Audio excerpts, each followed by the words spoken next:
All right. Gotta straighten my back for this one. Huak patui.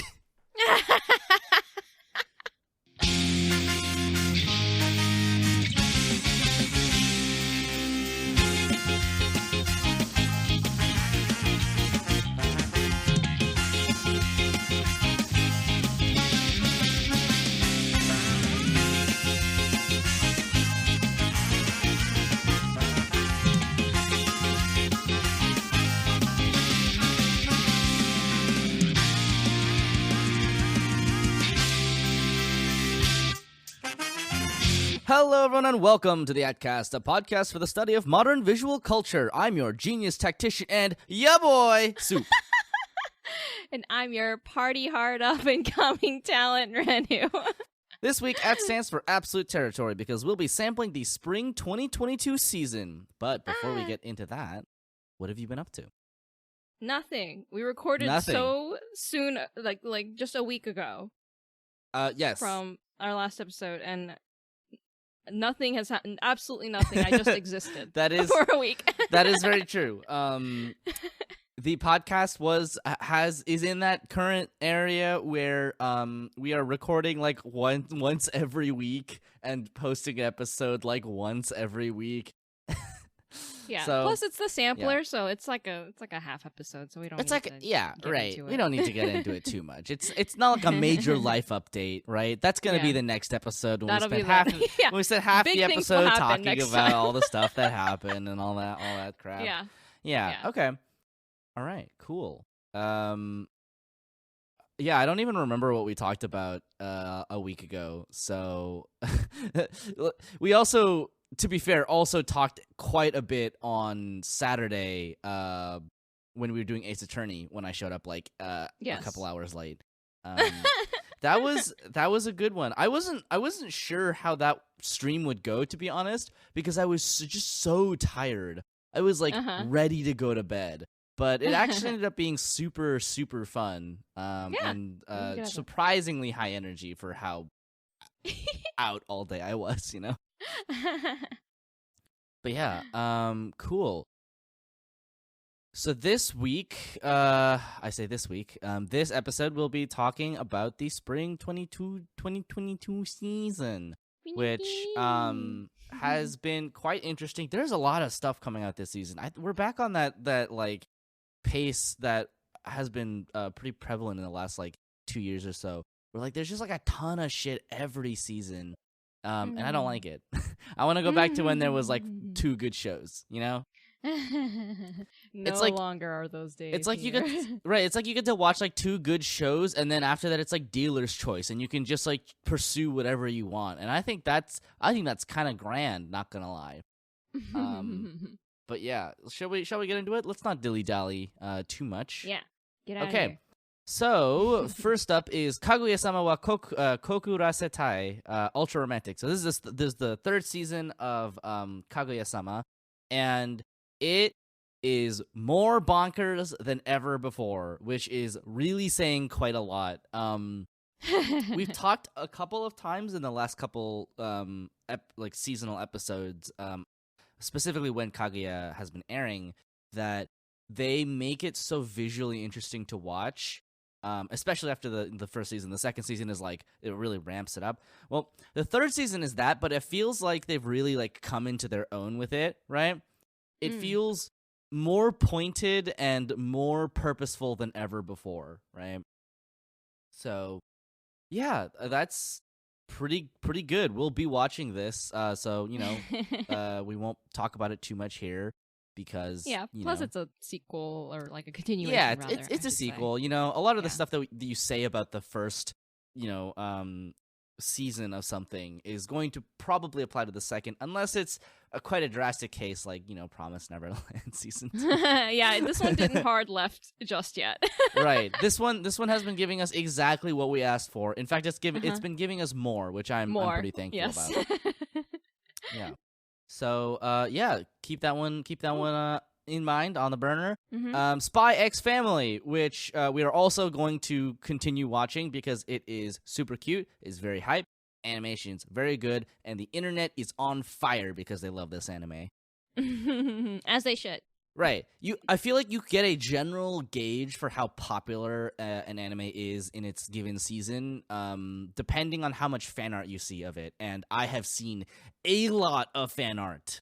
The memes of this show have been chef's kiss. They've been really good. Yeah. I mean, it's like, it is the thing. Okay, so the thing about Spy X Family, right, is if you don't know, it is a pretend family, pretend marriage setup where one person is a spy and he needs to get married and have a kid who he adopts, go to this school so that he can infiltrate the inner circle of a prominent political figure, right? And the person he meets to be his child is a psychic, right? She's an escaped child experiment who is psychic and she can read people's minds. And the person that he finds as his fake wife is an assassin. So she needs a cover to, like, continue killing people because it's pretty sussy if you're not married, at a certain age, right? It's very much set in this, like, kind of like East-West Germany sort of era. That's the vibe it's going for. This, like, kind of Cold War spy antics kind of thing, because that's when, like, spy stuff was, like, really popular, right? Mm-hmm. And it's pretty fun. It's pretty cute. It is very, very lovely because it's like a found family coming together and, like, learning how to be each other's families and relying on each other. And like, I think it goes without saying that, like, the fake married trope is, like, super popular. So if you're into that, like, this is absolutely for you. Yep. And it's funny, and it's well animated, and it's like actually kind of hype at some points. It's, like, pretty epic sometimes, Yeah, it is. It manages to combine the wholesome found family dynamics with a spy thriller, which is crazy, but it's fun. Yeah, it is a really good adaptation of a really good source material. I've been reading the manga pretty much since it's been serialized, and chef's kiss. It's so good. It's so good. I can't wait. Okay. Shikimori is not just a cutie, which is it is a pretty sharp adaptation of a gag manga. The central premise of which is that you have this boy, and he is very unlucky, and bad things happen to him all the time. But his girlfriend is really cool and strong, and she protects him from all of the bad stuff that happens. And she's, like, this character who's, like, she's got, like, pink hair, and, like, she's meant to be kind of cute, but, like, there's moments, and this is the kind of the central gag of the series, is that she has these moments where she looks like just, like, unimaginably cool. Like, she has that kind of, like, I can kill you with my eyes vibe. And it's the kind of thing that you can tell was made for, like, exactly one, like, okay, I'm sure that the mangaka made this with exactly one person in mind, and that person was the mangaka, right? Like, this is something that you make because this is what you like, right? Yeah, and yeah. I have to admit, I kind of love that, like, self-indulgence in creative media. I wonder if they imagined it would be as popular as it is now. I love it because you just never know how popular it'll be because you never know who's into the same thing. Oh yeah, and I mean, I'll tell you, like, straight up, I love this, I love cool women. There's yep. There's not a lot more you gotta say about it, honestly. Yeah. You know where I'm at. You know what my tastes are. If you've been listening to the podcast and you're surprised by this, I don't know if you've been listening very closely. But yeah, so it's a gag manga with a central gag, and if that central gag appeals to you, then I think you'll like it. Mm-hmm. All right, let's move on to Aharen-san is Indecipherable, which is another kind of comedy manga adaptation that is actually pretty charming and funny. I wasn't sure what to expect. I thought I would be bored watching this show. I to be also honest. had that feeling, right? But it was actually, like, I was laughing along with all the jokes. Yeah. I think I don't know what it is. But it's just like I think it is they deliver the jokes really well. Mm-hmm. And because like at the end of the day, right, the central gag is that Aharen-san is she's just kind of like weird and quiet, and those things are not like really related to each other. Like she's kind of an oddball to begin with, and then also she speaks so quietly that most people can't hear her. But then you got this boya who's like, I've never had friends before, right? So they become friends, and that's kind of the gag, is that it's just they get up to a bunch of hijinks, and it's honestly pretty cute, I gotta say. Yeah, I'm like a little worried that they'll go like the weird kind of like moe route about it because she's so tiny and he's like a big dude, but thankfully it hasn't, at least in my opinion, like strayed into that territory just yet. Like it's kind of skirting the line a little bit, but not like, at least up to where we've watched, he hasn't like developed feelings for her or like fetishized her in any way. He just kind of wants to be her homie. So Right. He just wants to be homies. It feels it reminds me a lot of Tanaka-san is Always Listless. It's very similar vibe wise, I would say. And that show was also really good. So in terms of like slice of life comedy manga, like this is a pretty good one. This is a pretty good one. Yeah.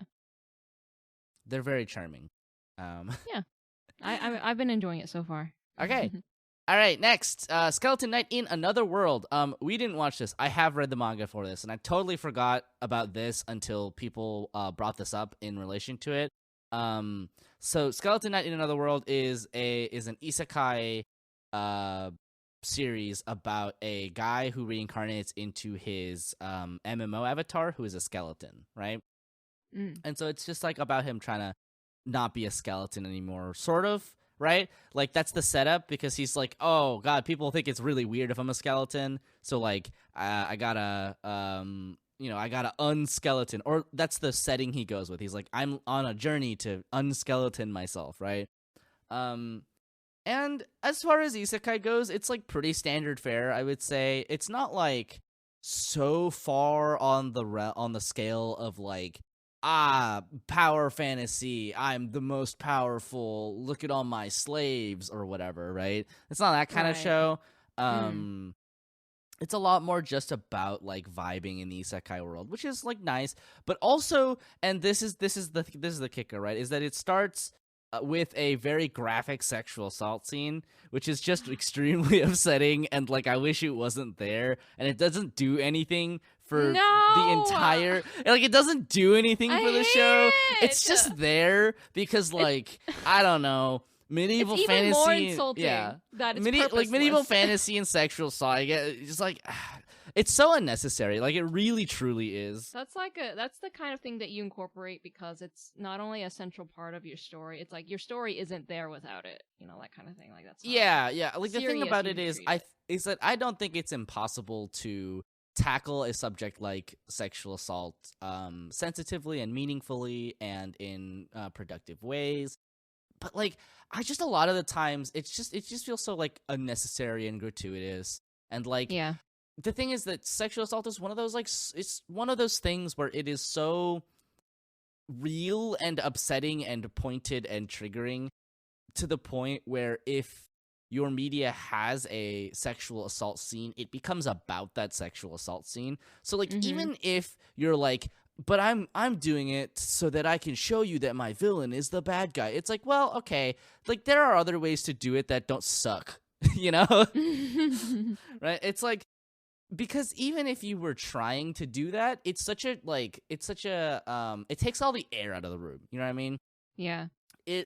It's so unnecessary, and it's actually like detrimental to your story, because your story isn't about a bad guy anymore. It's about sexual assault, right? And it's like exactly. It's just one of those topics that like takes up all of the available real estate, which is like why it shouldn't be in your thing if it's not supposed to be there, if it's not necessary to be there. Correct.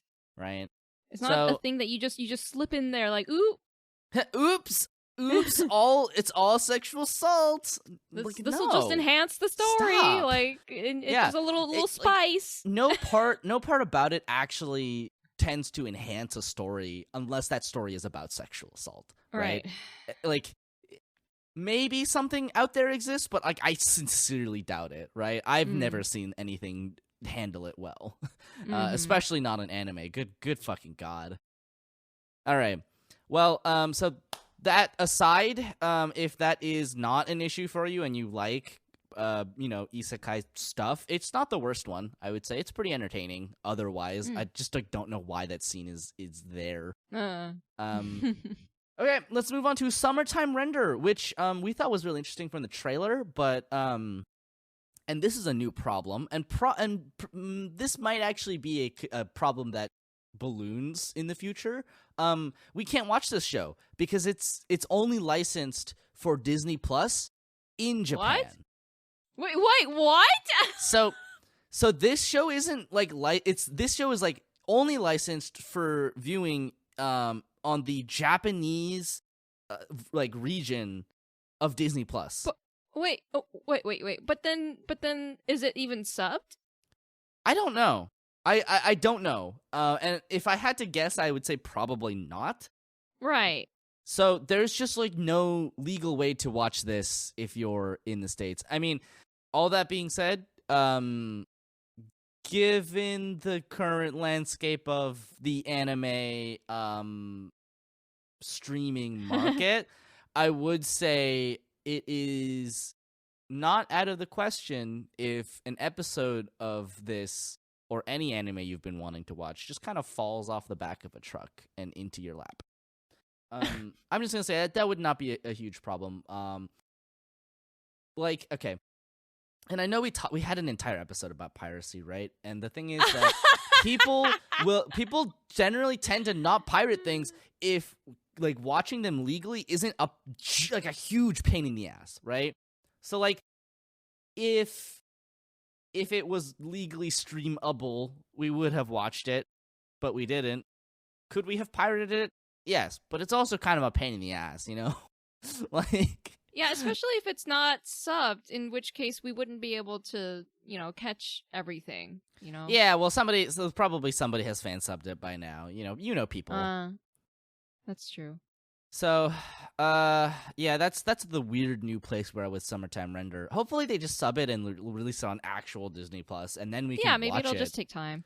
But if that becomes the new trend for Netflix, or if that becomes the trend following off of the heels of Netflix, I would be really upset. Which is extremely funny talking about that now, considering the absolute death spiral Netflix is in right now. They have pretty much completely given up all of their anime licenses. They're like, we're not going to be looking at any more anime, and it's like, well, you probably shouldn't have been grabbing them to begin with if you weren't planning on releasing them weekly.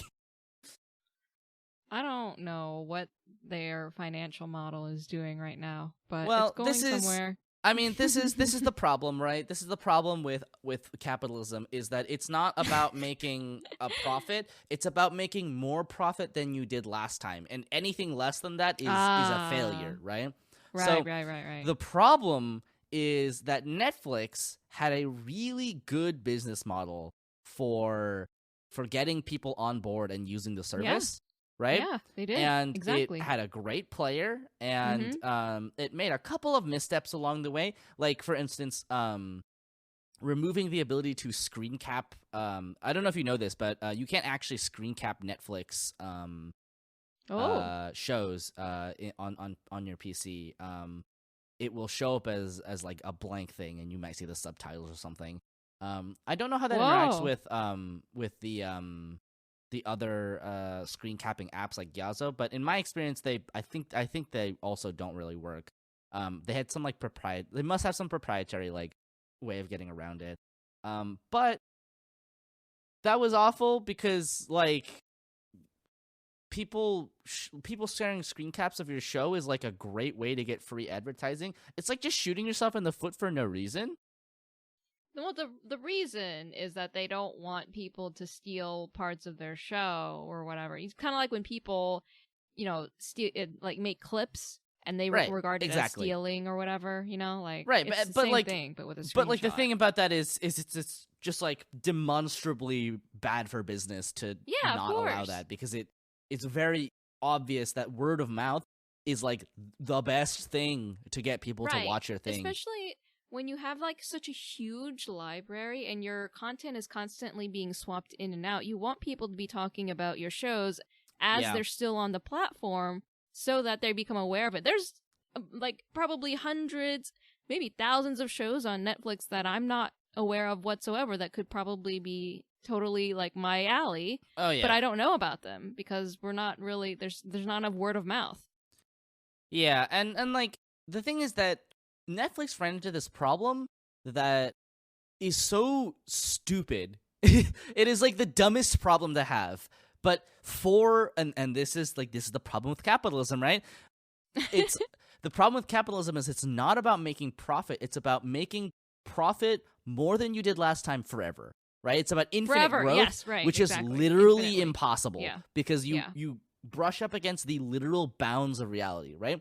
Mm-hmm. So the problem with Netflix was that everybody was subscribed to Netflix. They literally couldn't make more money unless they raised their prices, right? Yeah. And all that does is make people drop your service. So you actually start making less money. So exactly.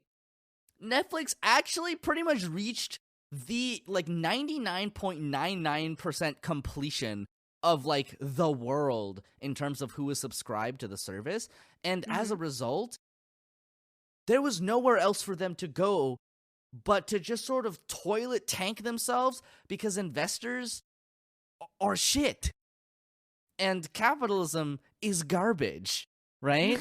So like because like publicly traded companies are beholden to their investors, they want to see more money than the last quarter, which is at a certain point literally impossible. And I see people talking about this, and this is my mistake, right? My mistake is that I still browse Reddit sometimes. What an absolute cesspool of a website. But like I've seen people on that website just being like, you know what? It's really easy actually. I have the solution here. It's like you can continue to grow forever if you just innovate. And it's like, no. What do you mean? No, you can't. There is a physical limitation to the number of people that can be subscribed to your service because there is a cap on the amount of people that exist, right? And it's like sometimes we have to. I'm sure these people run multi-billion-dollar companies. Oh yes, of course. I'm sure they're not. I'm sure they're not just working middling day jobs, eating Cheetos at night, typing on their keyboards. Just right? innovate. If it was a problem that could be solved with just anything, they would have done it already. They want to make more money. It's just like it's so inane. Like it's such a like suffering from success problem.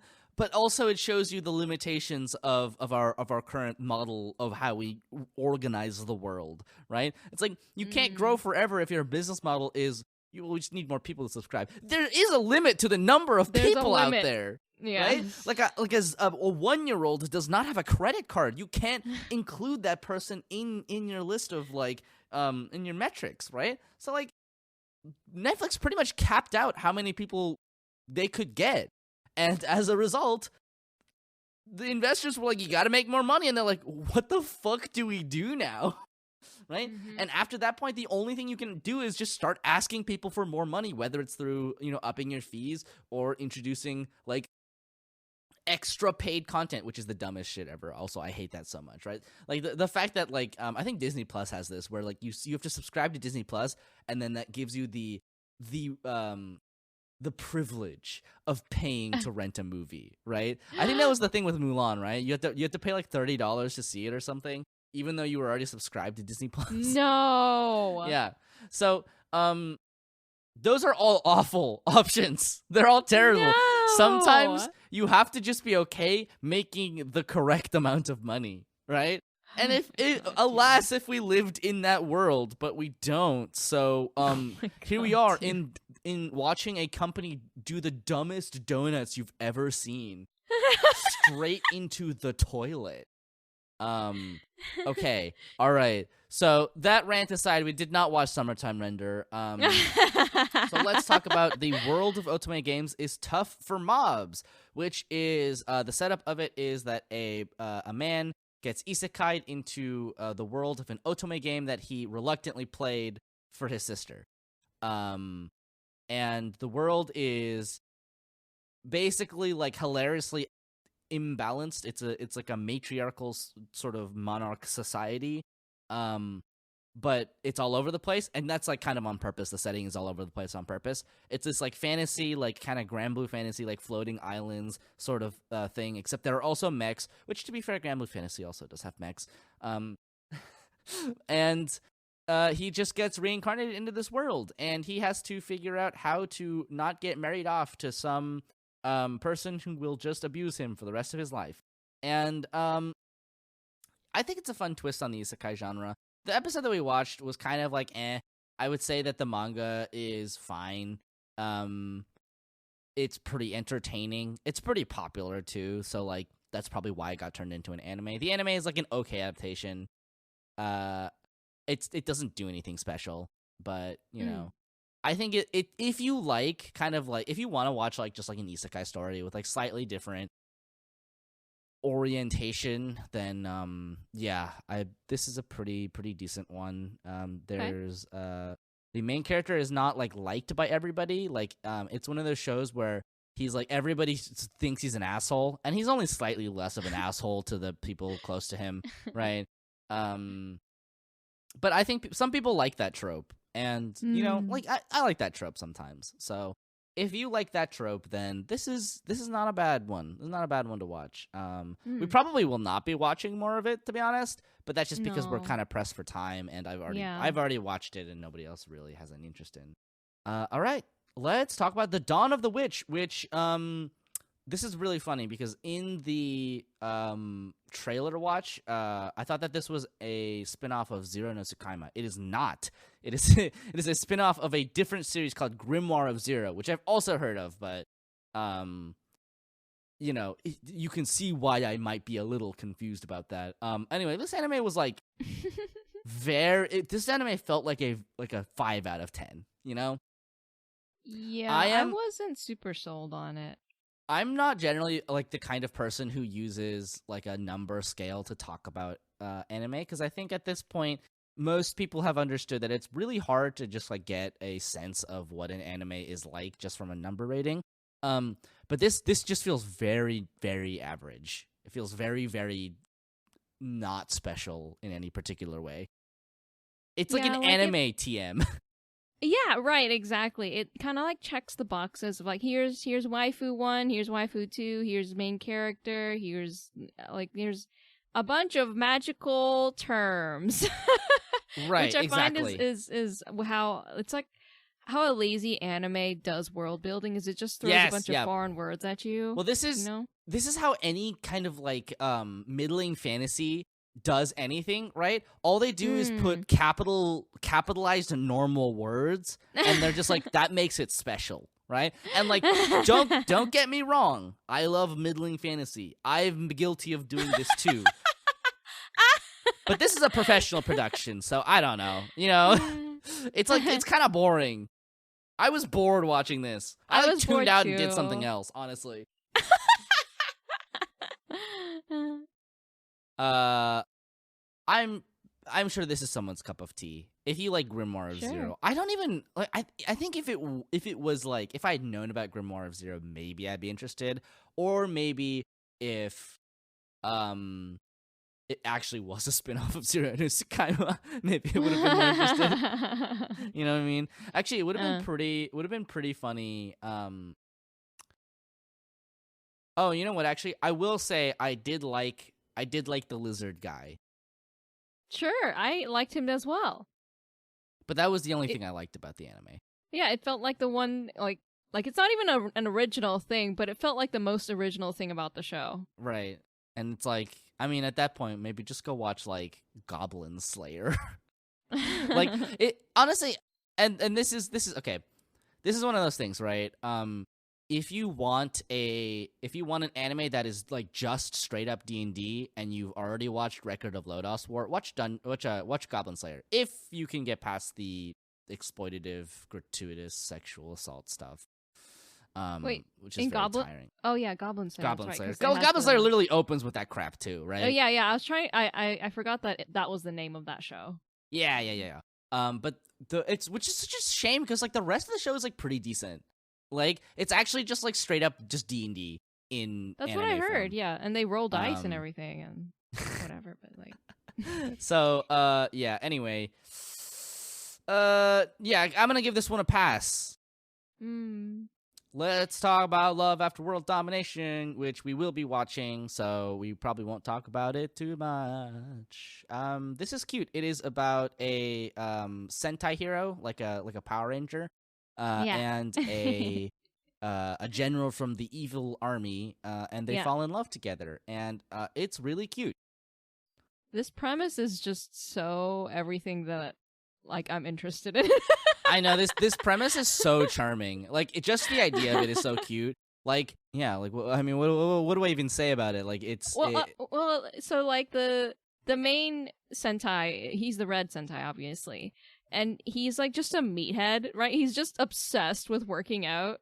And then there's this like, and the girl that he's interested in, the evil villainous lady, is like her reputation is being like kind of like almost like a dominatrix level of bad right, guy, exactly. and all the minions like are like, ooh, you know, that kind of thing, but they worship her. And that, but she's a girly girl on the inside, and she just wants to have cute dates with her boy, and she has a cat, ish. Who is looking out for her and kind of like rooting for the couple as well because the cat likes seeing his mistress happy. And yeah, the show overall is just really cute if you want something like just kind of like sweet and fluffy to watch. We'll talk more about it once the season's over, but this show is really cute, and yeah. It feels like a rom-com season, you know? Yeah. Kaguya's returning, and got all the other stuff going on. Okay, well, why don't you tell me about Ashi? It's a sports anime. Did you know? Oh my god, sports anime! Wow, we're doing sports anime. Weird combo. You know I love watching them while I draw. Yeah, it's a soccer anime. What do you want from me?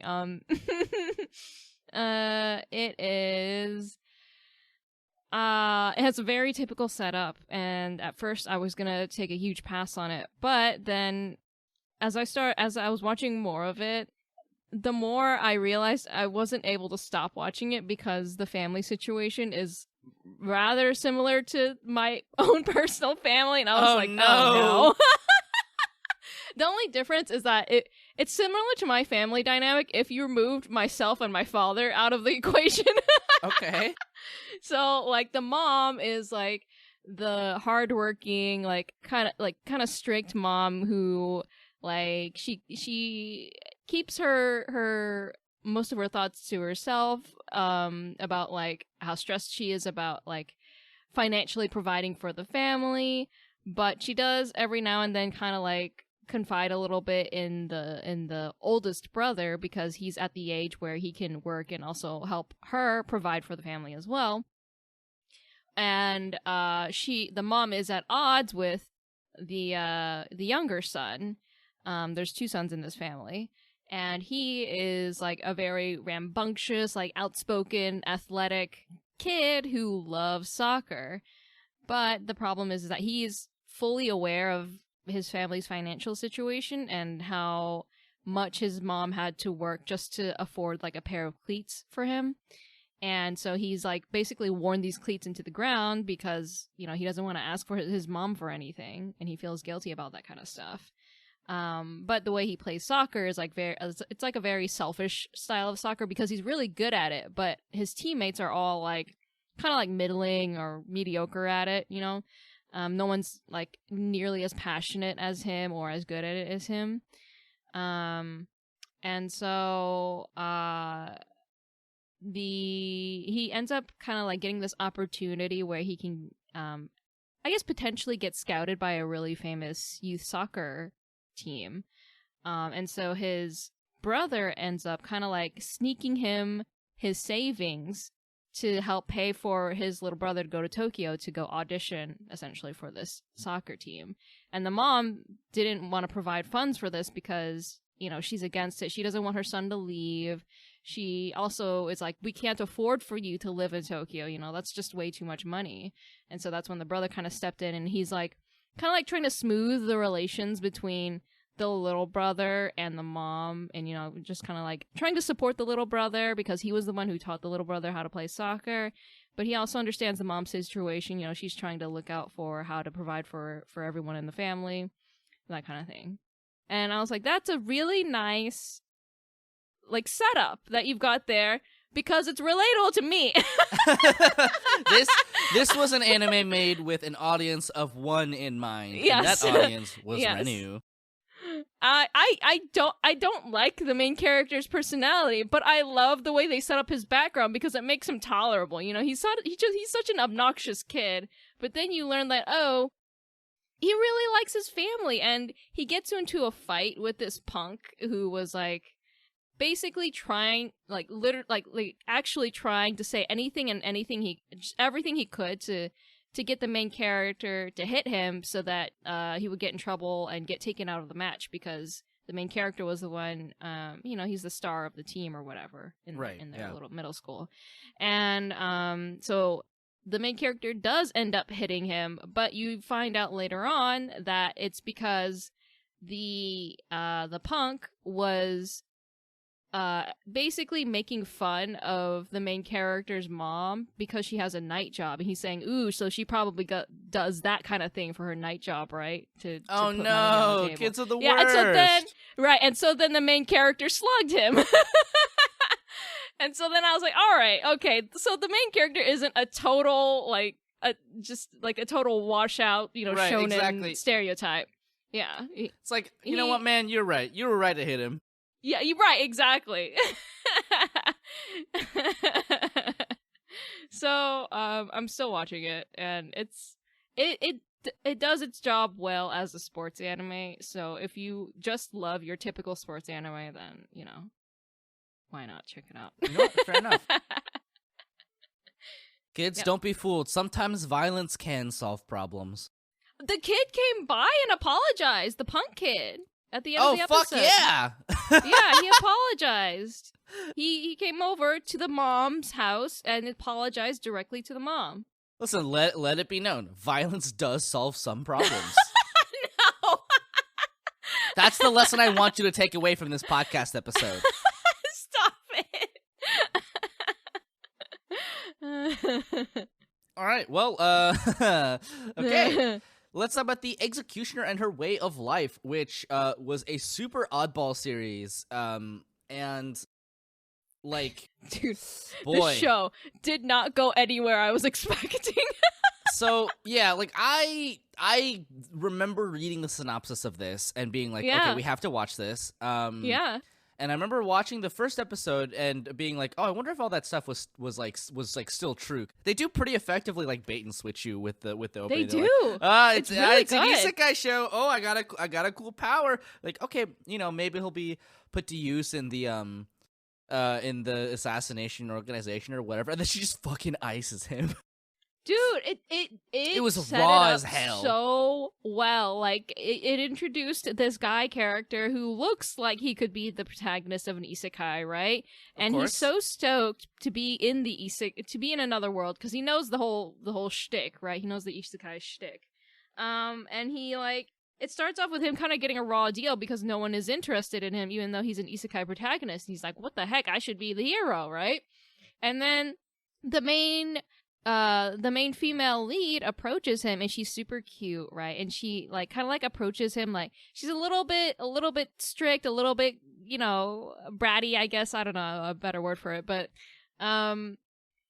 she comes off like in that typical female lead where she knows everything about the world, and she can kind of help the new isekai protagonist like kind of like fit in a little bit, adjust, and she offers him help from the church that she works for, or that she's a part of, I should say. And so she says, hey, come to the church, we'll put you to work. And he's like, work? And she's like, yeah, because people who don't work, don't eat, like that kind of situation, right? Right, exactly. So the whole setup is there where you feel like he's gonna, kind of like gradually get a handle of this world. He's gonna do it under the guidance of this girl and the rest of the church members or whatever. She takes him to the church, and you find out that he has a power, and it's and that also lends into the isekai trope of like, oh, he's special, he has a cool power, and the power is to nullify things, essentially, right? And so you find out that the reason that the palace didn't want him is because they thought that he didn't have a power, that his power was nothing. But in fact, his power was to make things into nothing, right? So they set up this whole like twist, and then she kills him. Yeah, and then she fucking ices him in the most she raw kills as him hell before thing, before he can use his power against her, before he's even aware of what's happening. She comes up behind him and she kills him. She stabs him through the skull. Oh, listen, this show fucking rules, because here's the thing, is that this show basically does this thing where it sets up pretty much every single isekai trope. Yes. And then it knocks them down like bowling pins. And they're like, guess what, bitches? It's gay! Yeah. Yes. Yes. You find the love interest is in the hands of the royalty at the castle, and basically it's kind of implied that she was also isekai'd into this world-ish, and she has a power that they actually want, and so they keep her. They don't throw her out like the guy. Yep. So we will be watching this. The animation is also really good. There's a fight scene in the first episode, and it pretty much rules. So, yeah. I'm looking forward to watching this one. Looking forward to keeping an eye on this one. It was a powerful first episode. The powerful first episode, yeah. This is one of the 2 shows that we're watching this season that is streaming legally on High Dive, which is a website that exists again now that Funimation doesn't, right? So that's the thing about Crunchyroll acquiring Funimation and being the only anime streaming service is now what you get is whatever they want to get. And sometimes that's not everything you want to watch. So weirder shows like this and your boy Kongming are are under the guise are under the protective wing of High Dive. So we've re-upped our subscription there. But it doesn't matter because Funimation doesn't exist anymore. And so we're actually paying like less per month than we used to. So I guess that's fine. We can fill that up with Japanese Disney Plus. Right. Oh, God. Please. All right, everybody, it's time to learn Japanese speedrun. Okay, well then, let's how about To Become a Real Heroine, the unpopular girl in the secret task, which is kind of a weird show. This is an anime about a girl who goes to kind of like Ashi, right? She goes to Tokyo. She's like one of those like rural girls that goes to Tokyo so that she can follow her dreams, whatever. And her dream is like track and field. She wants to do track and field, right? And completely unrelated to all of this, she also needs money, right? Well, so related to the fact that she came from a rural place and her family is a big family and they don't have a lot of money, right? So she's trying to get a part-time job, and it is hard to get a part-time job when you don't have any work experience, which is very relatable. But she applies for a job, and it turns out that two of her classmates are idols, like they're male idols. Yes. They're an idol duo group. Yes. And they hate each other. I'm laughing because they're such awful people. And they're right. So this is the thing is that so she is basically hired to manage them while they're at school, and you can immediately tell that the trajectory of this is that they're both gonna fall in love with her, and I don't give a shit about that at all because I like the main character and I like her girlfriends. Like I like her friends. Yeah, that, all the that are female girls. characters. Yeah. I love their character designs. They're very cute. The boys are such nothings. They're terrible. They're unlikable. They hate each other and they're constantly bickering. And it's like the ideal end state of this anime would be that she gets to do track and field and like finds great success, and these two boys like I don't know resolve their differences and kiss or something. Right? It's like that would be the ideal end state for this anime. But I know that's not where it's going to go. It's going to become one of those like, no, you belong with me. No, you belong with me. He sucks. Yeah. No, stop. Don't listen to him. You belong with me. Love right? angle. And it's because she's like an unpopular girl. You know, she's kind of like presented in this way where she's got these like big bushy eyebrows and her hair is like all floofy and not evenly cut. I think she looks really cute. She's cute, yeah. Like, yeah, these boys suck. I don't like suck. either of them. And I like hate you them. can and like this is the thing, right? Is that they're just like so bracingly unlikable. Not in like a they're terrible people necessarily way, but just in like a I just don't like you way. To the point where like I don't want to go through the emotional like work it would take to watch them become better people. I just don't care.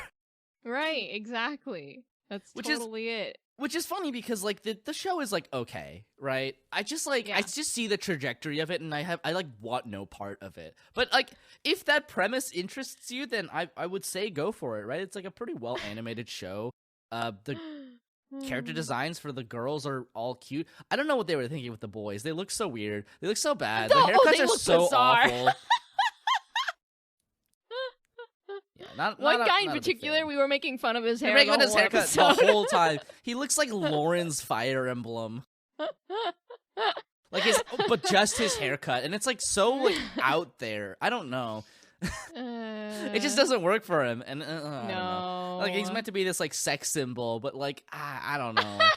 I don't know. Like I guess if you're famous, you can make anything kind of work, but like, ugh.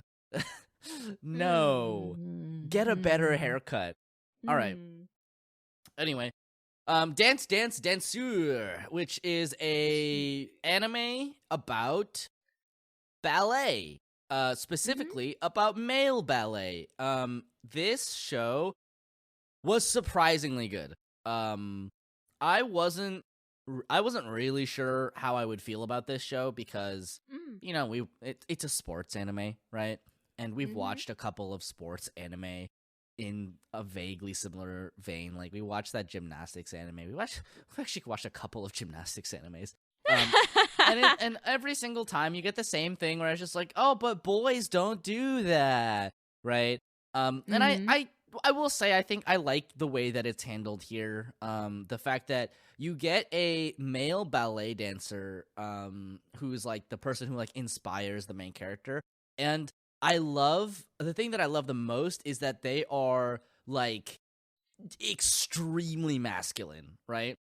This isn't a case where you have like ballet boys and they're all like pretty boy twinks, right? It's like you watch this entire ass man come out in like his tutu or whatever, right? And he has like he looks like a fucking Bleach character. Like straight up, like he's got like facial hair and like, you know, hair like messy fucking all over the place hair. Tattoos? That covers his eyes. He looks like fucking Chad from Bleach. And you know what? The ballet sequences are animated super well. They're really pretty. They're really good. And I you know what? I will say this. I also kind of like that part of the reason, part of the motivation for him becoming a like a jujitsu person instead of like a ballet person to begin with. I like the fact that it was so intertwined with his family. Like it's his dad was totally on board with like getting him to go to ballet and like and that stuff. And I thought that was really cool actually. Well, he had to be won over. Do you remember?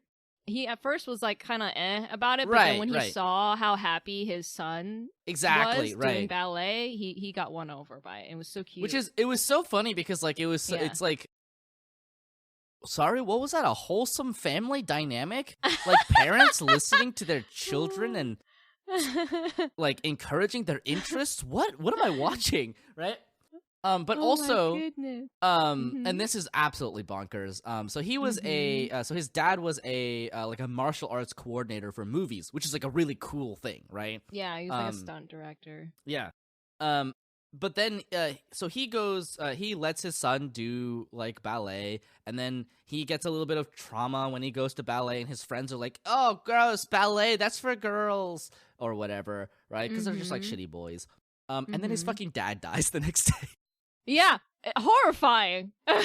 And so, like, yeah, like you kind of get it. It. Yes, like the lasting scars of, you know, male societal expectation, but it's also intertwined with like his family and his family legacy, and like wanting to follow in his dad's footsteps, and finding out that that's not necessarily like, you know, what he wants to pursue, and he wants to do ballet, like it's something that draws him.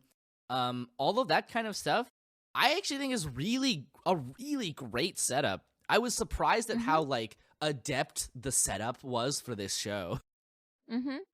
Yeah, I've actually been watching more of it since we started it.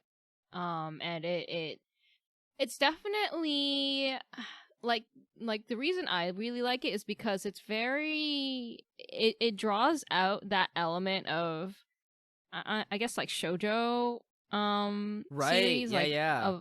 of like it's kind of riveting in that way, but it has a nostalgic feeling because of that. But yeah, it I would say that it at least for the main character so far, you don't really the two other main, I guess, leads or whatever, they're still, their motivations are still a little bit more mysterious. But for the main character, it's so compelling being able to very clearly see his motivations and then the actions that result from that. But then also like he is very realistically flip-flopping between how much he loves ballet and how much he doesn't want to disappoint his family and you know, his memory to his father, essentially. So the way that they resolve that, I think, is interesting. And it's left me kind of just like wanting to learn more about the characters, and then also wanting to watch more of the really, really pretty ballet sequences. And they also they have like little bits here and there where they show how he's doing ballet wrong, and then they'll very obviously show ways of how the teacher is like correcting him. And like, I love that it's not just like you could substitute the ballet in for like a different kind of sport type of situation, right? They're very exclusively showing you, right, the spirit of ballet and the technique of ballet, you know. So yeah, I like it a lot. Yeah, nice. Yeah, so I was shocked at how much I like this, considering I'm not usually much of a sports anime person. Yeah. It's funny because I've talked about this before. I like the themes of sports anime a lot, but a lot of times they're just very formulaic, and I find myself getting bored. It's not my comfort genre by any means. No, yeah. This one is definitely not formulaic to sports anime, which is nice. Yeah. So that's pretty cool. Why don't you tell me about Gunjou no Fanfare? Speaking of sports anime, question mark? Yeah, it is. It's sports because it's about horse jockeying, but it's a strange one. Hold on, I'm reading the notes that you've left here, and it says that the composer for this series is Hiroyuki Sawano. Yes. Why? Yes, the music be slapping. But oh my god! It's like why? Wait, that's actually so funny.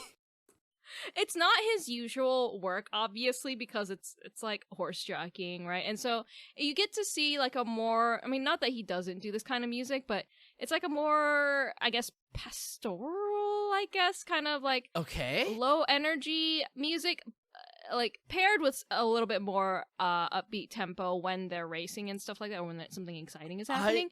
But but for the most part, when you think of Hiroyuki Sawano, you think of like going hard on the action scenes or whatever, right? Yeah, like, I was gonna say, like building hype. It would be so funny to me if I was watching like some random horse jockey anime, and all of a sudden there was a Sawano drop, just like right, exactly. There's no like trademark drop in exactly. in that sense, right? It's just you're watching and you're like, the music's pretty good, and then you later on you look at the comments or you look at the composer and you're like, wait a minute. Bro, that's so funny. You know what I bet it is? I bet that this series has a lot of money, right? Because you think so? So okay, here's the thing: is I think they have a lot of money, but not necessarily a lot of like talent, right? Because I don't know anything about this show, but if I had to guess, I would say that the animation is all right. Yeah. So, but here's the thing, right? Is that like Hiroyuki Sawano is like a really famous composer, like a really famous anime composer at this point, and I'm sure it must cost quite a bit of money to ask him to make music for you. Sure. So horse jockeying, like horse racing in Japan, is huge. It's also owned by the Yakuza. so this is actually a very like weird, funny kind of fun fact, which is because I saw that you mentioned Uma Musume here, right? So people are nervous in Japan about Uma Musume, specifically around like writing erotic Uma Musume doujin, right? Because they're based off real racehorses, and real racehorses are owned by the mob. So it is like, that's not to say that they don't exist, but like but you know what, I can tell you straight up, actually, for a franchise, right? For a property that is as big, as actually fucking ginormous as Uma Musume is, there is not a lot of erotic doujin. Not that I've gone looking, but like you know, you're in the space long enough, you get an eye for these kinds of things. That's so fascinating. I had no idea. And it's so amazing to see where the internet draws the line. Okay. No, I mean, the internet draws the line when the Yakuza can like dox and kidnap you, right? Yeah. You think you like, people are always like, ooh, Rule 34, whatever. Like, you know, the internet acts like it has no boundaries. There's the boundary. I mean, I'm sure if you're a Western artist, the Yakuza are not going to pursue you for drawing porn of their precious racehorses. But like that's the thing, right? Is that like it is like abnormal for as far as a franchise goes, and I think that is so funny. Anyway, wow. So that's my pet theory. That's my conspiracy theory. Is that they got Yakuza money to hire Hiroyuki Sawano. You know that. Now things are starting to fall into place, I guess, as to why. Because the anime is just not substantial, like, whatsoever, right? The premise is that, okay, first of all, the premise doesn't make much sense to me. Okay. Is that this guy who is an idol, he's a popular idol as a part of this group, right? This boy group. He leaves idoldom to become a horse jockey. Why? That's right. But everyone why? In the whole anime is asking, what are you doing here? His own group, it feels betrayed, obviously. I would too. I'd be like, you left to do what? His school's like, what is this kid doing? And even the horse jockey club is like, what are you doing here? Go away. But he loves it, and holy shit, he's kind of like afraid to like talk about it more openly because of all the hate that he's getting. But then he eventually like plucks up the courage to basically state like how passionate he is about it. They resolve a little crisis where the horses manage to escape from their stalls, and so while they're like running around trying to gather all these horses, he meets his like, I guess, quote-unquote rival. You know, like how in the Danseur, anime, was there like a silver-haired guy, and you get the sense like, oh, this is the rival or the guy that the main character is inspired by. So there's a character equivalent to that in this anime as well.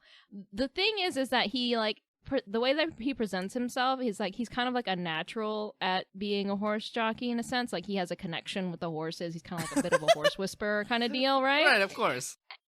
And the thing is that the scene towards the end of the first episode where, as the main character is kind of like starting to be like, who is this guy? He's kind of captivating.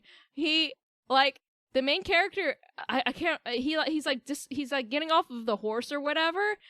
This quote unquote rival character catches him bridal style, and then all of a sudden these pink flower petals like whoosh out and just surround them like like they're in the middle of a shoujo manga. Oh my god. And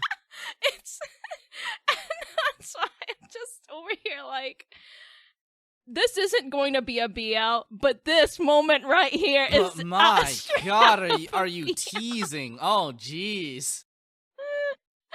That's so funny. Oh my god. It's definitely not gonna be something that I want to watch any more of because it's just very not interesting. Yeah, I can't imagine it's any good at all. But they've teased the BL moment. It's just so funny. Jesus. If it ends up being a BL, I'll wait for the reviews to come out that aren't on this podcast, you know, to be like, is this a BL or not? Do they kiss? Yes or no? God, we should. That's it. We should start an anime. Do they kiss? The website that's just like, all right. So, do these two characters kiss in this anime? No. Okay. No. Cool. There should also be like an option between yes or no that's like they might as well have. They might as well have. Yeah, like Sabiku Ibisco, they might as well have kissed. Yeah. Like, bro, they touched hands while firing a bow together. That's pretty much having sex. He said aishiteru. He said aishiteru. You don't just say that. You don't just say that. Okay. All right. Cool. Let's talk about Don't Hurt Me, My Healer, which is a gag comedy anime about a really incompetent healer and a pretty average normal fighter / tank man. This show was like excruciatingly boring. It was not funny at all. I don't know what about it was so like not there, but like it just wasn't. It felt it felt so flat. You know, it gave me the sense of like maybe this wasn't something that they either adapted well from the manga or that wasn't something that could be captured very well from the manga.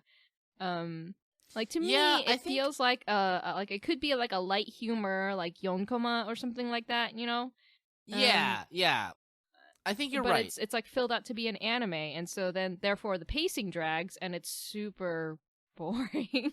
You know what? I think you're right. If this was adapted from a Yonkoma, it would make so much sense because the jokes are pretty much like that, except for some reason in the anime they're just like dragged out for way too long. Like there is a joke where the punchline is like, "Oh no, we beat you up so badly, your face has become like permanently uglified," right? And and of course the joke is that his face is fine, right? He just looks like that, right? And they drag this joke on for like a couple minutes, and like it just doesn't work when you drag it out that long, right? Yeah. Like, the thing about comedic timing is that a lot of times it has to be pretty snappy, especially for Japanese comedy, right? Japanese comedy is very reaction based, and it's the idea of the tsukomi and the bokeh, the idea of like the straight man and the funny man. And this kind of like the manzai like routine, right? Like that's like Japanese humor in a nutshell. Is like a lot of times it's characters reacting to things in an exaggerated way, right? But it requires the timing to be pretty snappy to like get in there when like you're also feeling really similarly, right? The humor comes from somebody highlighting what you're thinking and what you're feeling and putting it into words, right? And that doesn't work if you drag it out. So this show doesn't work.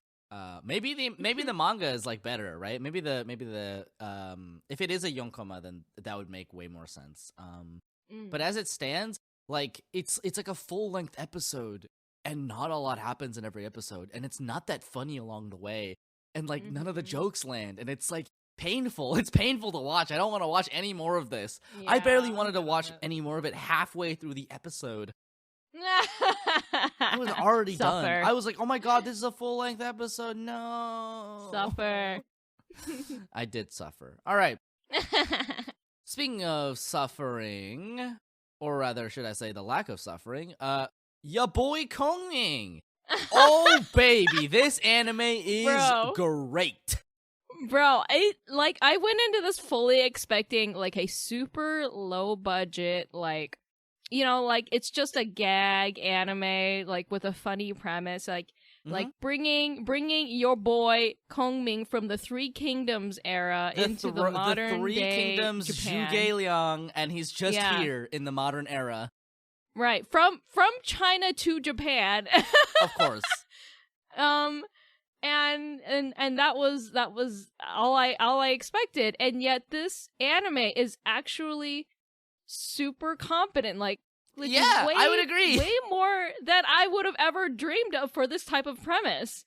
Like they have like the animation is fine. It's not like spectacular. Yeah. But they have it's clearly competent all the way through, and they have some moments where they like kind of ramp up the animation for the like the Sakuga moments, especially when like she's performing, and the music is actually really good. You know what? I didn't know this before getting into the anime, and I actually didn't even immediately recognize her voice, but I was thinking about it, and I was just like, I kind of recognize this voice. Why does it sound familiar? And it's because it's sung by my actual favorite Utaite. Oh my god, really?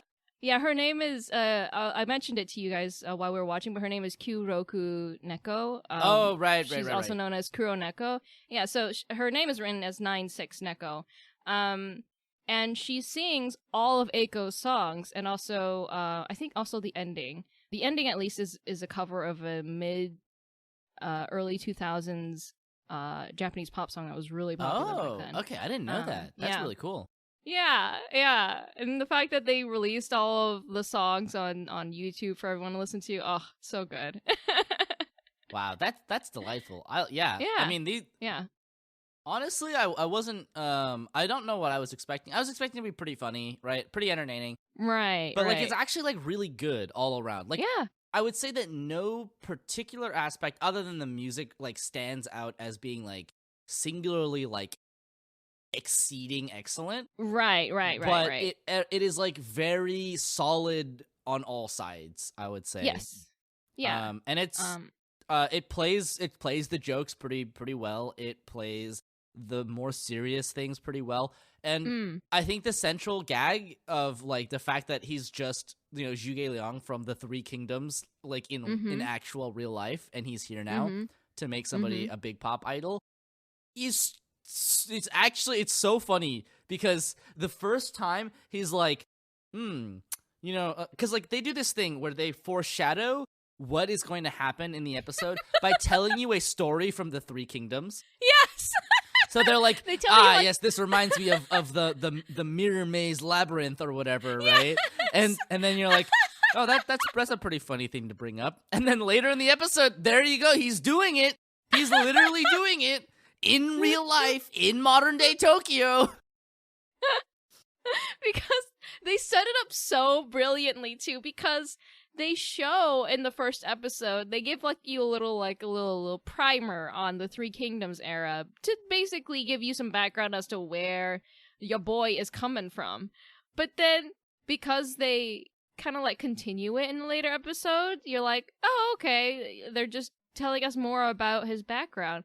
But no, they're actually just telling you about the strategy that he used so that when it comes up again, you have the background knowledge as to what he's doing. He's doing it. He's doing that thing.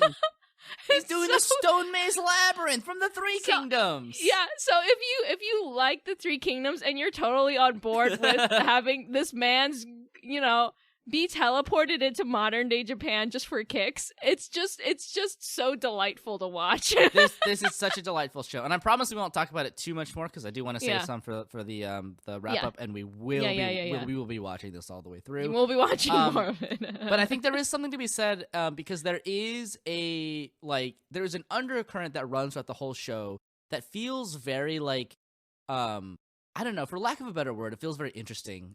It reminds me a lot of when we were watching Reincarnated as a Slime. But just like the idea of like somebody coming from a really famous period of war, coming into the modern sort of like peaceful era, and like it giving them some kind of perspective. There's something about that like weirdly kind of hits different. Right, the fact that he's like, back in my time, like all I knew was war, and if only I had like all those men were ready to die for our cause, and if only I had spent like any amount of time like hanging out with them, right?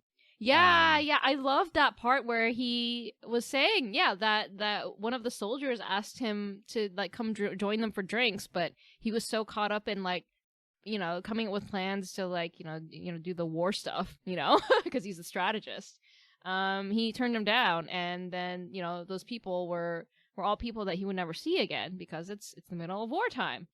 So, I love that they kind of like give those little character moments for this guy who is like otherwise, he's like a historical figure. Right. It'd be like you're talking to like Einstein or someone who's just like this like huge historically significant figure.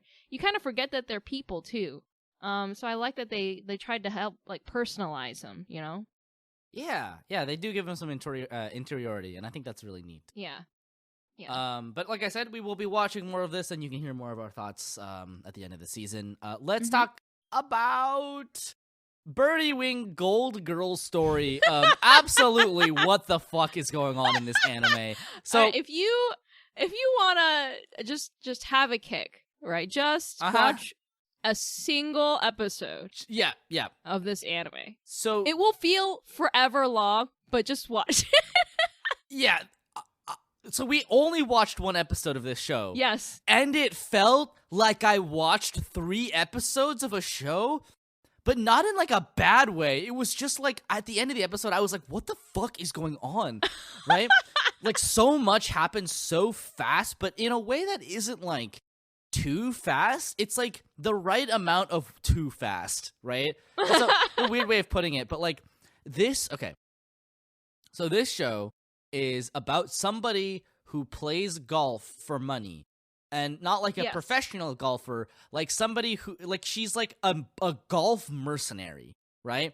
She does golf for money under the table, right? Whether it's pretending to be someone in like fucking like Agent Twilight Spy X Family level, like wearing a mask, like a perfectly molded fake mask bullshit, right?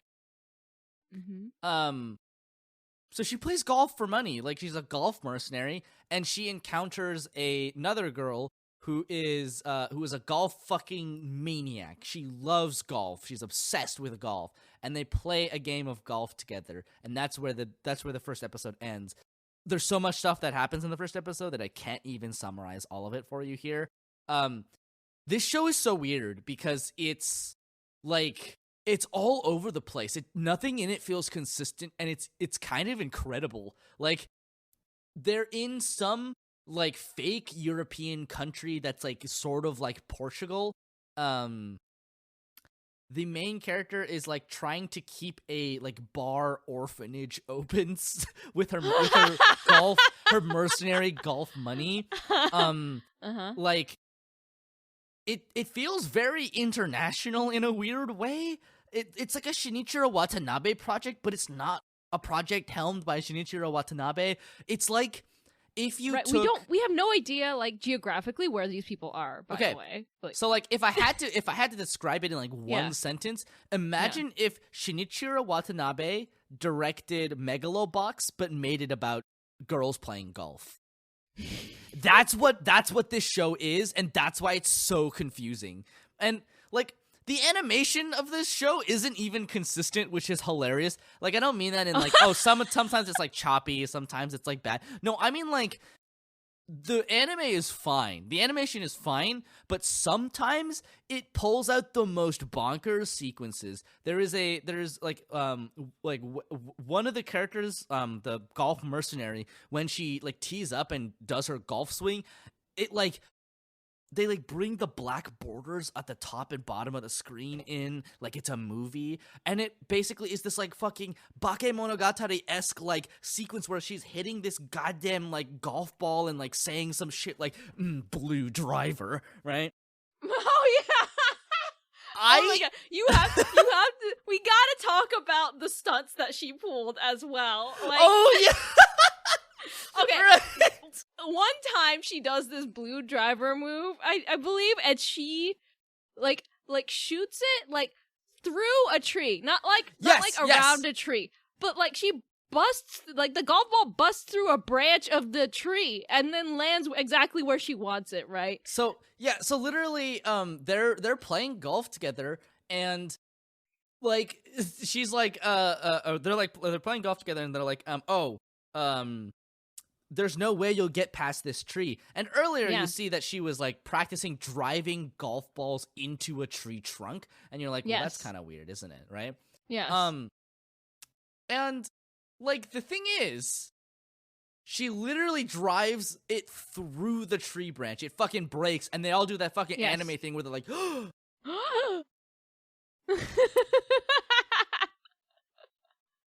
I don't know. Okay. This show is that's not even like the peak. Okay, later on in this episode, she's having this match at nighttime with these people, and there's like a train yard nearby. Yeah, yep. And the hole is on the other side of these tracks, right? And there's a train actively passing through on these tracks. So what does your girl do? She, of course, shoots the golf ball between the train carriages, and it lands where she wants it. Yep. So, if you want a completely out there golf girl anime, and obviously the end game of this is that the two golf girls should kiss. They won't, but she should. Yeah, I guess watch this. I don't know. I think we have to watch more of this just to know what the fuck is going on. It's also like so tonally like not only does the setting and the characters, not only do they all jump around a whole lot, but tonally it jumps around a lot too. Yes. Like, yep. There was that time when like you were saying, when she was driving the golf ball into the tree trunk, and she just starts like reminiscing randomly. Like I don't know if they led up to it at all, but like she just goes into this like think sequence where she is just like, I guess like running through her emotions, but it isn't presented in that way. It's presented like if you've ever been to karaoke and you watch the videos that they're playing as the words are like scrolling across the screen. Yeah, you're right. Yeah, no, I remember exactly what we said when we were watching that. It felt like the Bakamitai sequence from Yakuza. Yes, because it's just her in these sequences. There's no one else except for like maybe one of the scenes, but it's just her like staring wistfully into the distance in various parts of this city. And so sometimes she's like standing against a building looking to the side. Sometimes she's like leaning against a little stone wall looking off into like the horizon. And it's just like, it just fades between these sequences. And then there was one where it had her with the kids, the orphan kids or whatever. And it's like, okay, well there's, at least you're grounding it in something like that, right? If you had just shown a bunch of sequences where it's like her with the kids or like her working hard or something like that, like to show what she's actually thinking about. But instead of showing that stuff, it just shows her in different places thinking, but she's thinking about her thinking. Yeah, this show is super weird. It's quite a trip if you want that out of your golf anime. Yeah, I mean, if you want a golf anime, like this isn't even.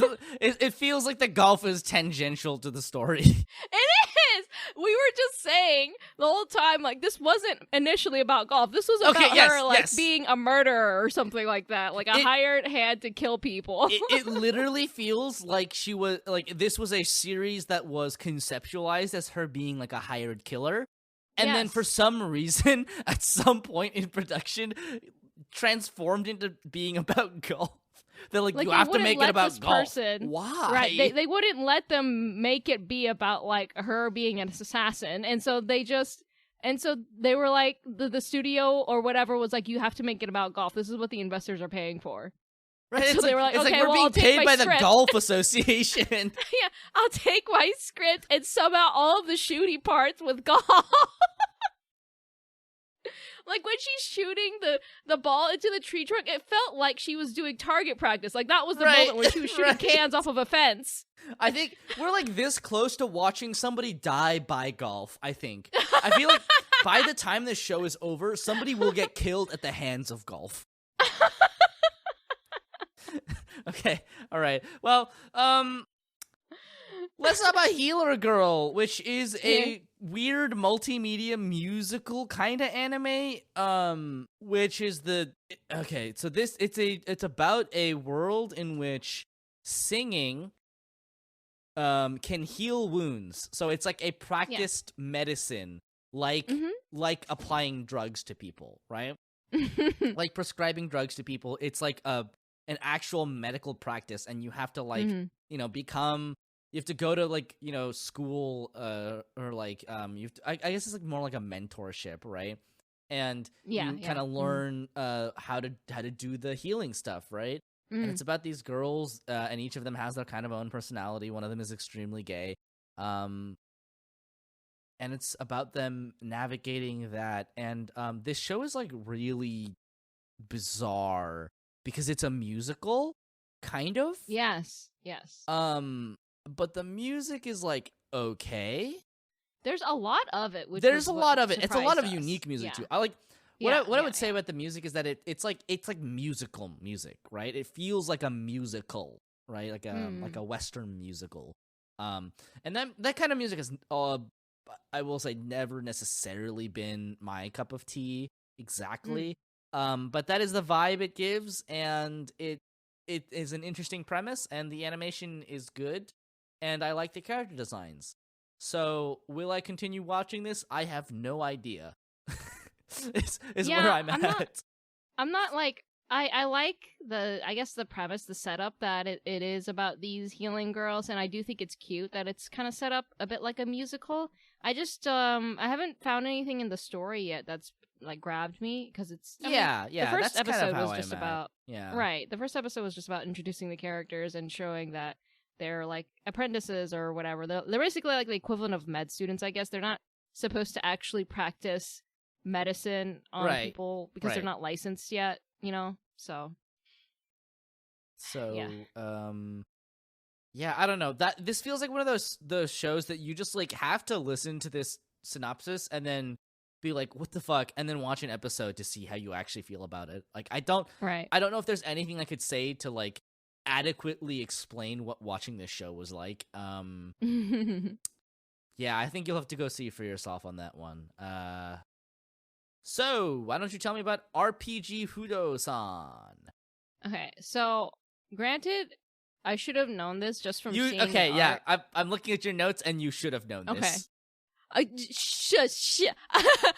was still holding out for the premise, because the premise is that it is about real estate in a fantasy, RPG land. And I was like, I like that, actually. I would love to hear how they make up the rules about real estate, but in RPG, like, in a fantasy flavor, right? Like, do they take, like, the actual rules of real estate? Will they teach us a bit about that, but with the fantasy twist, right? Because to make it, I don't know, interesting, I guess.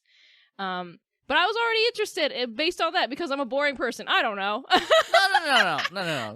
Don't say that, Renu. Because 100% I am on board with you that sounds fascinating. In fact, Okay. I would go as far as to say that is shit that I fucking love. Okay, I alright, love shows that are about like mundane things happening in outlandish settings, okay? Sure. Yes. Okay. All right. So we're clear on the fact that at least the synopsis sounded interesting. Correct. Yes. Mhm. Okay. So the character designs themselves, right? Art style and whatnot aside, like the character designs and the town that they show that are in the show are cute, right? The backgrounds are like full, like they're not like just blasé, like phone it in or whatever. Like the setting looks cute, and it looks like they put effort into making the locations because they are visiting different real estate locations to present to their clients, right? However, it is very clear that the draw of this show is not real estate. And you could tell from the art style, I just in my heart of hearts wish that it was less of an emphasis, right? It was less about this, right? Yeah. It was about the real estate and not about this. And when I'm talking about this, it is referring to Moe. To Moe, of course. Yes. Look you at can this. Tell again from the art style. It's about Moe because it's drawn in that Moe style, right? It just so is. 100%. I looked at this show. I read the Yes. synopsis and I was like, that sounds Yes. fascinating. I saw the poster and I'm pretty sure we Yes. watched the preview, and I concluded immediately. I was like, oh, this is not about real estate. I know, and I still wanted to just give it a shot. I wanted to give it this one little chance. However, it let me down exactly as predicted, right? In the first episode, the main character is like small town girl moving to the big city. So she has really unrealistic expectations about what kind of living situation she will be able to get based on her budget, right? She has like a $300 budget or $300 or 300 currency, whatever fantasy currency they have budget. Right. And she wants like a cute little cottage, essentially, like all to herself. And it's adorable. Yeah, all this and that. And the head, or I guess the team lead in the real estate office is just like, huh, you got jokes. You're in the city, little girl. Oh yeah. And the problem is that when she gets to this real estate office and she's like trying to essentially like talk to these people at the office, there's this one little Moe Blob character whom they are trying to put pants on because she just insists on running around in her underwear because that's what Moe Blob characters do. And you know what? They finally, eventually... Oh, no. I'm missing... Okay. So while they're trying to put pants on this girl, she's like, you know what? I hate pants because they limit my tail. And she's basically like a half... I guess like part dragon or something like that. Okay. Like she has a large tail, right?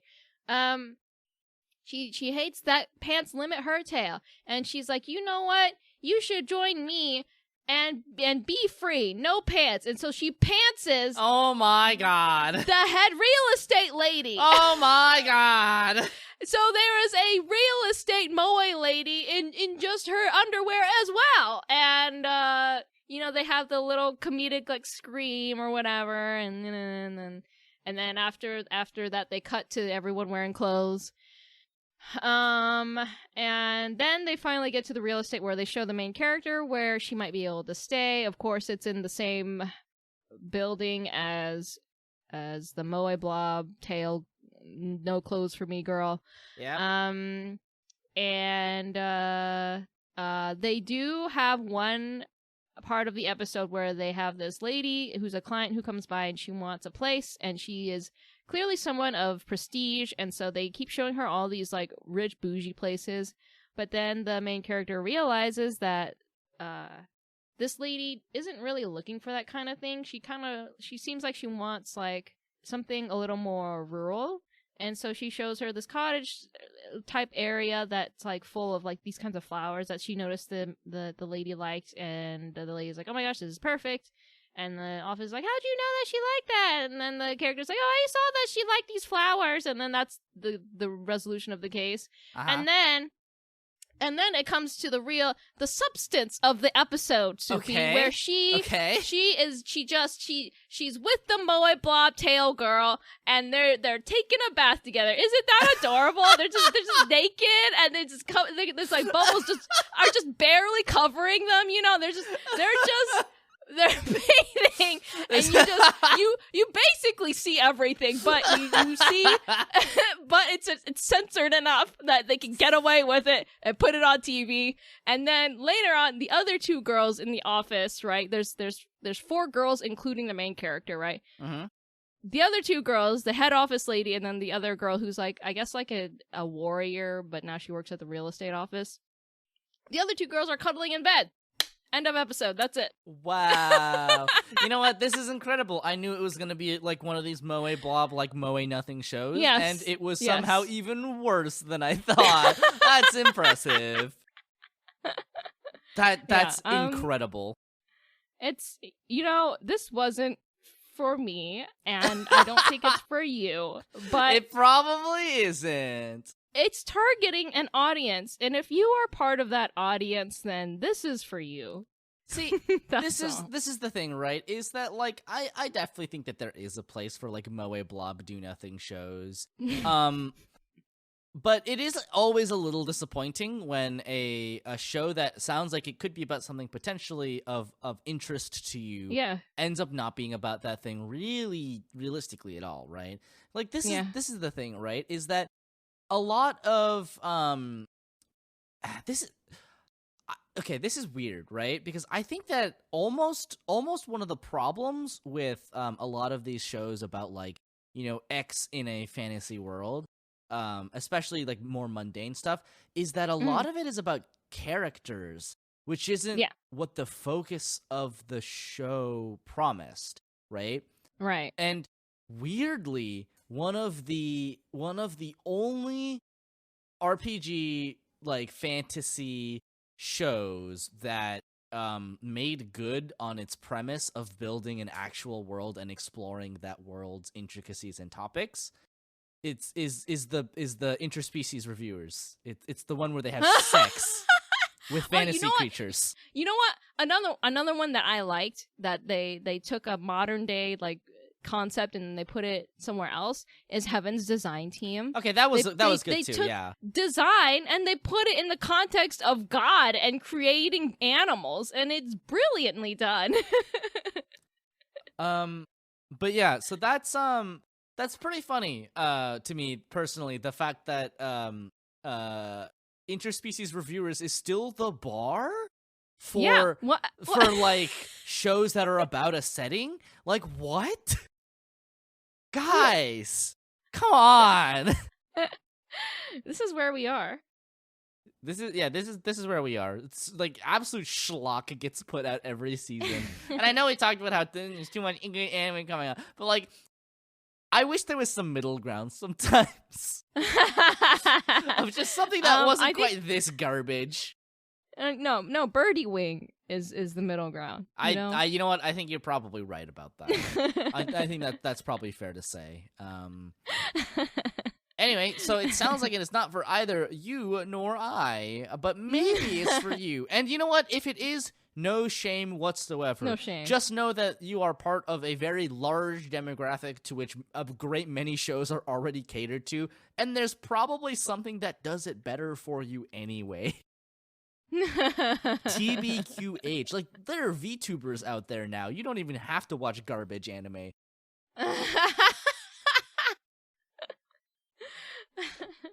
All right. Well, I believe that is all that we have for you today. Yeah. Okay. Yeah. we got through quite a couple. We watched a lot of shows for this particular sampler. Took a lot of work to get through. And we're only like a third of the way through the season instead of halfway through like last That's pretty time. good. So we're making good time. Yeah, go team. Probably. Anyway, who are you and where can we find you on the internet? Hey, I am Swan, also known as Renu. You can find me on Instagram at swan.drawn. You can find me on Twitter and Tumblr and Twitch and all that at swandrawn. Lately, I have been working on convention art because it's summer is here. It's convention season. It's convention season, so I gotta prepare for that. And in the meantime, I've also been streaming the Bloody Palace mode in Devil May Cry 5, which is basically their challenge mode where you have to descend 100 levels of fighting monsters all at the same time, or else if you die, you start over. Yeah. Woo. So I've been doing that with taking an alcoholic drink every time my character gets hurt. Oh, good Jesus. So that sounds like the kind of thing that prolongs this challenge for like months. Okay, but I reached floor 73. Okay. Pretty good, all right? So you're getting there. So if you want to check that out, I'll be continuing that this upcoming Friday. And I stream every Friday, so come by if you would like. All right. Very nice. Very nice. Yeah. How about you? You can find me all the places at Literal Soup. And every weekend, we do some streams together. You and I do one on Saturday, and I do one with my friends on Sunday. You can find that at twitch.tv/literalsoup. We have a good time there. Yeah, that's it for me. Ooh. So, our opening is by Scott T Network, and our ending is by Takumakata. And the patrons we are thanking this episode are Evan Williams, Magpie, Mirror Test, Claire, Frostfall, Sean Dow, Cherubel, and Dylan Boats. Thank you so much for your support. Yay! Thank you. Yeah, and we have our next episode lined up. We got it in the chamber. Just got to be loaded and all that Whoa. jazz. And Whoa. you've probably Like a golf ball. right, like a golf ball on the tee, ready to be hit by a driver. Blue driver. Blue driver. But yeah, so look forward to that, and we are going to be relatively on schedule for about a month, and then we're just gonna be back to doing whatever the hell this is. Maybe one day we'll streamline this, but it doesn't really matter to me, I suppose. Well, on that note, I'm having fun. I'm having fun too, and that's all that matters. All right, we will see you next time. See you next time.